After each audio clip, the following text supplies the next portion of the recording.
12조 원입니다. 한 남자가 25년 동안 훔친 돈의 규모입니다. 피해자는 2만 1천 명. 미국 대통령들이 직접 감사 편지를 보내고 빌 클린턴이 공식 석상에서 그의 이름을 언급하며 고마워했던 인물입니다. 그런데 이 사람 처음부터 끝까지 사기꾼이었습니다. 은행도 가짜, 투자 실적도 가짜, 심지어 가족 역사까지 전부 지어낸 허구였습니다. 어떻게 한 사람이 15년 동안 미국의 금융 시스템 전체를 속일 수 있었을까요? 오늘 이 영상을 끝까지 보시면 여러분은 이런 사기꾼들의 패턴을 정확히 알게 될 겁니다. 오늘은 역사상 두 번째로 큰 폰지 사기를 저지른 남자 앨런 스탠포드에 대해 이야기해 보겠습니다. 1950년 텍사스의 작은 마을 맥시아, 인구 6천 명의 이 조용한 마을에서 앨런 스탠포드가 태어납니다. 아버지는 보험업자이자 마을 시장, 어머니는 가정주부였죠. 마을에서 꽤 알려진 가문이었지만 대단한 부자는 아니었습니다. 그런데 이 아이, 어릴 때부터 뭔가 달랐습니다. 4살 생일 파티 기사가 지역 신문에 실렸습니다. 어머니가 신문사에 연락해서 기사를 낸 겁니다. 4살짜리 생일 파티가 뉴스가 됩니다. 이때부터 이미 보여주기에 집착하는 가문이었던 걸까요? 앨런은 성장하면서 덩치가 엄청나게 커졌습니다. 키 193cm의 육중한 체격, 강렬한 눈빛, 손가락이 으스러질 것 같은 악수, 존재감 자체가 압도적인 사람이었습니다. 대학 시절부터 그는 주변에 이상한 말을 하고 다녔습니다. 나는 그냥 부자가 될 게 아니야. 세계에서 가장 부유한 사람 중 하나가 될 거야. 20살도 안 된 청년이 이런 말을 합니다. 자신감일까요? 망상일까요? 1970년대 중반, 앨런은 아버지 돈으로 텍사스 웨이코의 피트니스 클럽을 인수합니다. 대학 등록금도, 집도, 첫 사업체도 전부 아버지가 대줬습니다. 전형적인 부잣집 도련님이었죠. 그런데 이 사람, 사업 수완은 확실히 있었습니다. 최신식 장비를 가장 먼저 도입하고 남성 전용 클럽이라는 과감한 전략을 썼습니다. 몇 년 만에 텍사스 전역에 7개의 초호화 헬스클럽을 열었고 연회비는 한 명당 $1,000였습니다. 30살의 앨런 스탠포드, 결혼도 했고 가정도 꾸렸고 사업도 번창했습니다. 누가 봐도 성공한 사업가였죠. 그런데 1982년 모든 게 무너집니다. 성공에 취해 휴스턴 도심 한복판에 초호화 피트니스 복합단지를 열기로 결정합니다. 문제는 시기였습니다. 바로 그때 석유 위기가 터졌고 미국 경제가 폭락했습니다. 앨런의 피트니스 제국은 순식간에 무너져 내렸습니다. 1983년 앨런 스탠포드와 그의 아내는 개인 파산을 신청합니다. 부채 총액 $1,360만, 지금 가치로 약 400억 원입니다. 완전한 몰락이었습니다. 그 이후 어떻게 됐을까요? 당시 직원이었던 게리 필리가 마지막으로 앨런을 본 건 햄버거 가게에서였습니다. 마을의 작은 식당을 열어서 직접 카운터 뒤에서 햄버거를 뒤집고 있었다고 합니다. 피트니스 왕국의 황제가 햄버거나 굽는 신세가 된 겁니다. 여기서 끝났으면 그냥 실패한 사업가 이야기로 끝났을 겁니다. 그런데 이 사람 3년 후에 다시 나타납니다. 완전히 다른 모습으로요. 1985년 앨런 스탠포드는 카리비해의 어느 섬을 방문합니다. 거기서 유럽 출신의 금융 전문가를 만나게 됩니다. 그 사람이 앨런에게 아주 흥미로운 이야기를 해줍니다. 카리브해에서 역의 은행을 운영하는 게 얼마나 쉬운지, 얼마나 돈이 되는지에 대해서요. 역의 은행이 뭐냐면 쉽게 말해서 세금 피난처에 있는 은행입니다. 미국이나 유럽의 금융 규제를 받지 않는 곳이죠. 검은 돈을 세탁하거나 세금을 피하려는 사람들이 몰려듭니다. 앨런은 그 자리에서 법률 문서 패드에 메모를 시작했습니다. 그의 머릿속에서 새로운 계획이 그려지고 있었던 겁니다. 파산한 지 3년 만에 이 남자는 더 큰 판을 벌이기로 결심합니다.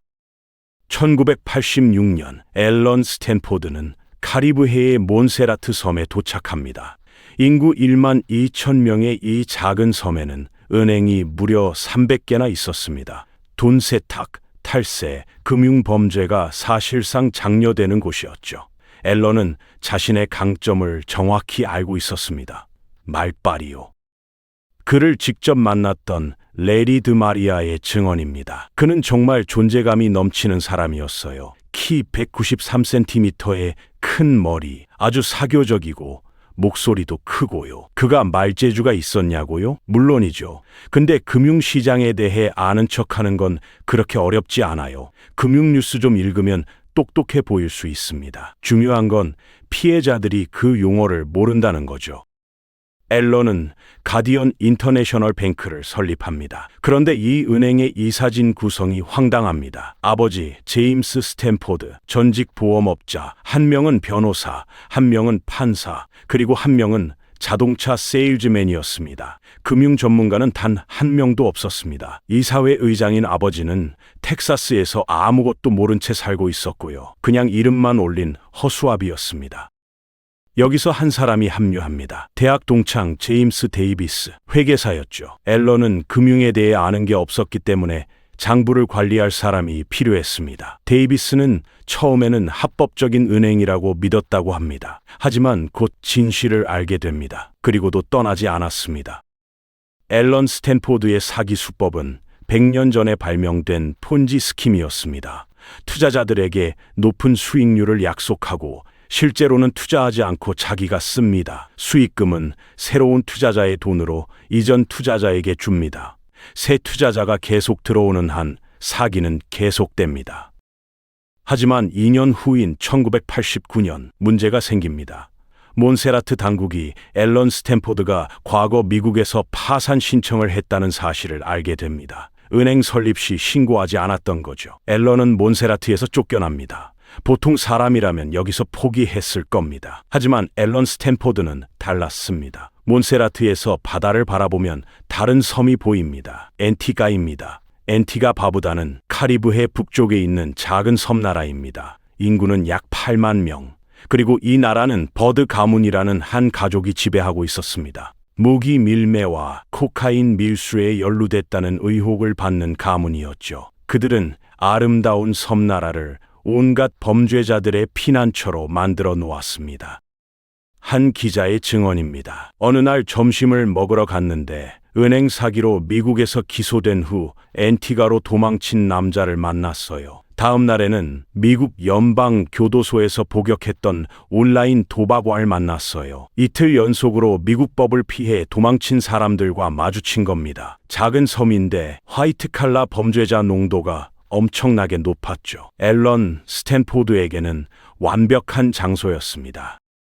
1990년대 초 앨런은 버드 가문에 접근합니다. 당시 앤티가의 국영은행이 재정 위기에 처해 있었는데 앨런은 이미 훔친 돈으로 이 은행에 대출을 해주고 결국 인수합니다. 버드 가문 입장에서는 구세주처럼 보였겠죠. 앨런은 또한 적절한 정치인들에게 뇌물을 줬고 자신에게 필요한 모든 것을 얻어냈습니다. 그를 감시해야 할 기관의 책임자가 이 부패에 연루되어 있었다면 감시가 아니라 방조가 되는 겁니다.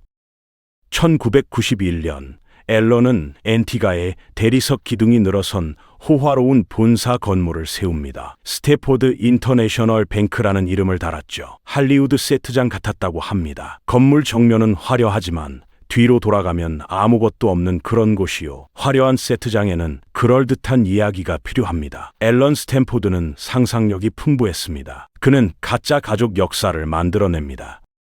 스탠포드 가문의 유산은 약 70년 전 텍사스 맥시아에서 시작되었습니다. 대공황 한복판에서 제 할아버지가 스탠포드 보험회사를 설립했죠. 이 이야기를 수년간 브로셔, 인터뷰, 홍보 영상에서 반복했습니다. 전부 거짓말이었습니다. 그는 상징적인 로고도 채택합니다. 독수리, 미국 독립의 상징이죠.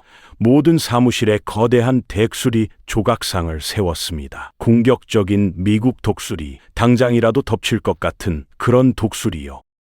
1990년대 중반 월스트리트의 광기가 전 세계를 감염시키고 있었습니다. 앨런 스탠포드는 급성장하는 시장을 겨냥합니다. 남미의 중산층이었죠. 베네수엘라에 살던 IT 컨설턴트 제이미 에스칼로나. 그는 스탠포드의 마케팅에 끌려 전 재산 120만 달러를 투자합니다. 베네수엘라 같은 나라들은 경제적으로 불안정했기 때문에 우리는 안정을 찾고 있었어요. 제대로 된 사회보장 제도가 없었거든요. 은퇴 후 생활비, 자녀 교육비를 위한 안전한 투자처를 찾고 있었습니다. 제이미처럼 수많은 가족들이 1만 달러에서 100만 달러까지 투자했습니다. 그 거대한 금액의 대부분은 앨런 스탠포드의 주머니로 들어갔습니다. 그래서 이 돈으로 뭘 했을까요? 마이애미에 성처럼 생긴 저택을 샀습니다. 세인트 크로이 섬 언덕 위에는 항구가 내려다 보이는 초호화 주택을 소유했습니다. 앤티가에만 6채의 부동산과 쇼핑몰까지 보유했고요. 텍사스와 플로리다에도 집과 고급 아파트가 더 있었습니다.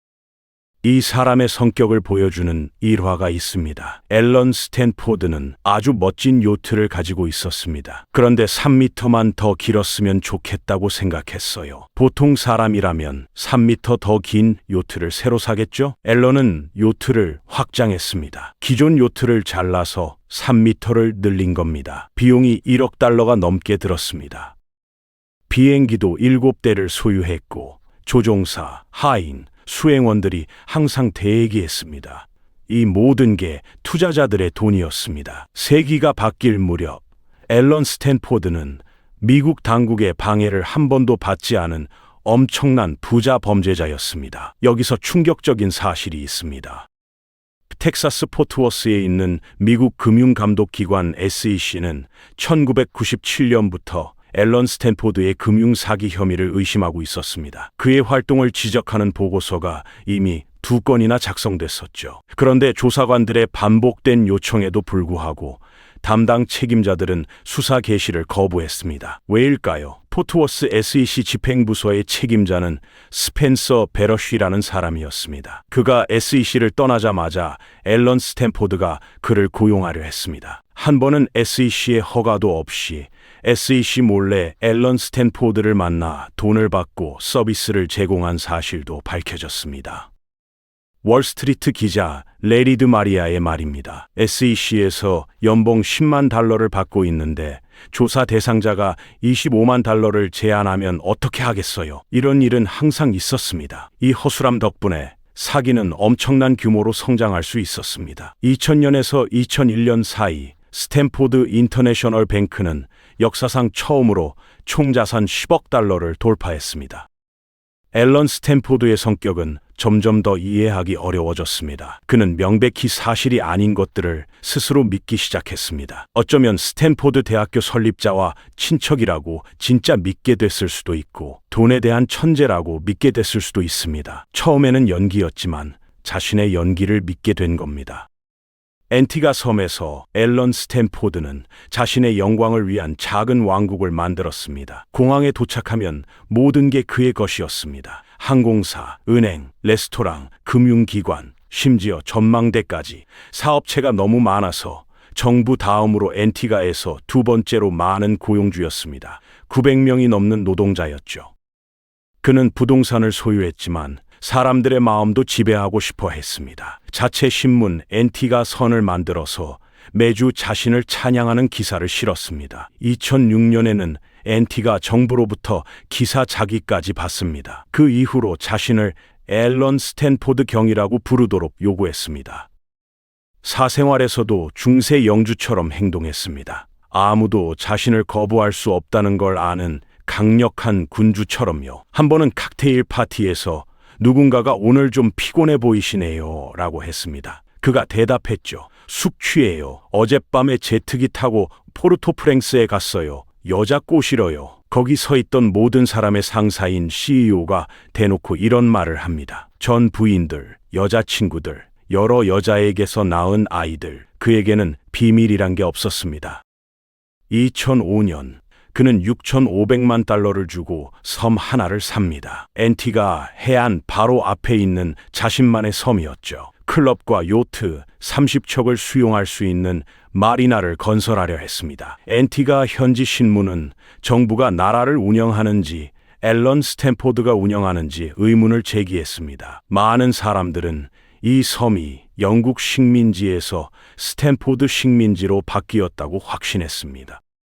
그의 가장 큰 업적은 카리브해에서 가장 인기 있는 스포츠인 크리켓에 자금을 대는 것이었습니다. 은행 맞은편에 거대한 스크린이 달린 멋진 경기장을 지었습니다. 카리브해 최고의 선수들을 한 팀에 모아 슈퍼스타즈라고 불렀죠. 자신의 이름을 건 프로 토너먼트를 만들어서 영국 같은 크리켓 강국과 경기하게 했습니다. ESPN 전 세계가 앤티가의 스탠포드 크리켓 그라운드를 시청했습니다. 빵과 서커스, 로마 황제들이 쓰던 방법 그대로입니다. 2000년대 중반 앨런 스탠포드는 월스트리트를 도발하기 시작했습니다. 메릴 린치나 리먼 브라더스 같은 역사적인 은행에서 직원들을 빼왔습니다. 이 트레이더들은 자신의 고객들, 미래의 잠재적 피해자들을 데려왔죠. 그런데 일부 정직한 직원들이 어려운 질문을 하기 시작했습니다. 찰스 헤슬릿은 왜 국제은행이 완전히 무명인 소규모 회계법인을 사용하는지 의아했습니다. 그들의 대답은 20년 동안 함께 했다는 거였어요. 저는 더 많은 답을 원했는데 주지 않았어요. 그 시점에서 당신은 가족이에요? 우리를 믿어요? 라는 식이 됐죠. 24시간 내에 사직했어요. 앨런 스탠포드는 자신을 의심하는 사람은 누구든 공격했습니다. 어떤 종류의 불만이든 가지고 다가오는 사람은 모두 고소했어요. 사내 변호사가 30명이 있었거든요. 2008년 앨런 스탠포드는 포브스 매거진 순위에서 미국 205번째 부자였습니다. 그의 재산은 22억 달러로 추산됐죠. 그런데 2008년 9월 올가미가 조여지기 시작합니다. 세계는 역사상 최악의 금융위기를 겪고 있었고 2달 후 650억 달러 규모의 폰지 스킴을 운영한 버나드 매도프가 체포됩니다. 그 경고는 가장 대담한 범죄자도 걱정하게 만들었을 겁니다. 하지만 앨런 스탠포드는 아니었습니다. 우리 재무제표는 튼튼하고 유동성은 뛰어나며 우리는 이 어려운 시기에 사업을 성장시킬 것입니다. 완전히 부정하고 있었습니다. 수년간 그는 선거 자금 기부를 통해 미국 정치계의 보호를 얻었다고 생각했거든요. 이 사업가는 공화당과 민주당에 총 160만 달러를 기부했습니다. 수혜자 중 한 명은 버락 오바마였고 빌 클린턴은 민주당 전당대회에서 직접 감사를 표했습니다. 조지 부시도 공식 서한에서 그에게 감사했고요. 하지만 이런 연줄로도 버틸 수 없었습니다. 그의 은행은 85억 달러를 보유하고 있다고 주장했지만 실제로는 2천만 달러밖에 없었습니다. 이 사람들이 잡힌 유일한 이유는 금융위기 때문이었어요. 모두가 무서워져서 자기 돈을 돌려받고 싶어 했어요. 그리고 역사상 처음으로 새로운 투자가 인출을 감당하기에 충분하지 않았습니다. 정부가 잡은 게 아니에요. 언론이 잡은 게 아니에요. 다른 사기꾼들이 금융 시스템을 무너뜨려서 잡힌 거예요. 2009년 2월 플로리다의 검사 폴 펠티어가 앨런의 가까운 협력자 로라 펜더그레스 홀트를 체포합니다. 이 첫 번째 체포는 카드로 만든 집처럼 제국을 무너뜨리게 됩니다. 회계사 제임스 데이비스는 그녀의 체포를 보고 자신이 다음이라는 걸 알았습니다. 그는 스탠포드 인터내셔널 뱅크가 처음부터 폰지 스킴이었다는 것, 25년간 허위 회계로 투자자들을 속여왔다는 것을 기꺼이 인정했습니다. 앨런 스탠포드는 2009년 2월 17일 버지니아에서 체포됩니다. 여자친구 집에 숨어 있었죠. 즉시 감옥에 보내졌지만 무슨 일이 일어나고 있는지 깨닫지 못하는 것 같았습니다. TV에 몇 번 나와서 이게 다 큰 실수라고 했어요. 투자금은 있고 50억 달러가 있으며 이건 SEC가 자신을 망하게 하려는 큰 음모라고요. 당시 인터뷰를 했던 기자의 증언입니다. 아주 진심 어린 것처럼 행동했어요. 동정받을 자격이 있는 것처럼요. 생각해보세요. 누군가를 잃어본 적 있어요? 가까운 사람이 죽은 적 있어요? 그가 말했죠. 지금 저한테 그런 거예요. 자신의 회사와 소유한 모든 것을 잃는 것에 비유하고 있었죠.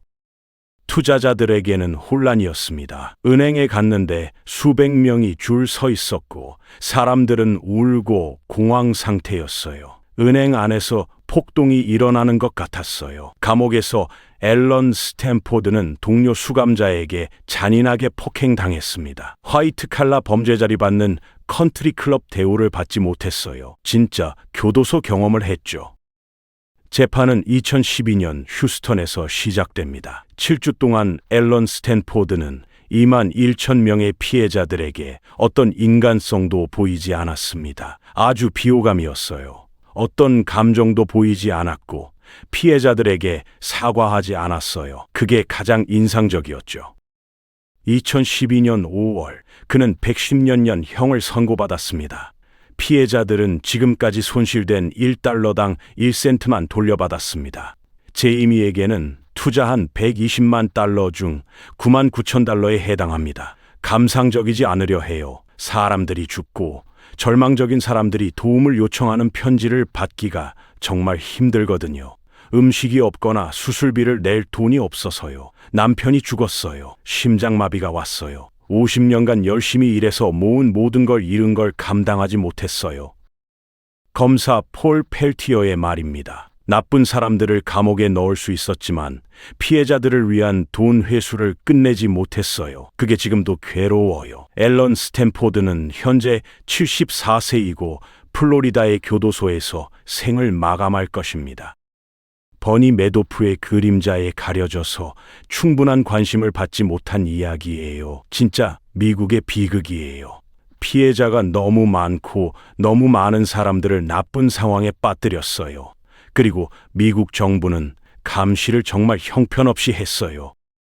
저한테는 아주 정교한 월스트리트와 미국의 금융, 법률, 은행 시스템 전체가 모두 공모해서 그가 존재하게 한 것처럼 보였어요. 앨런 스탠포드 이야기는 미국 금융 시스템의 완전한 실패에 대한 이야기예요. 앨런 스탠포드답게 그는 여전히 자신만의 신화를 쓰려 하고 있습니다. 직접 300페이지짜리 재심 청구서를 썼고 동료 수감자가 쓴 책도 출판했습니다. 주제는 감옥에 갇혀 무너진 무고한 사람입니다. 끝까지 연기를 멈추지 않는 배우.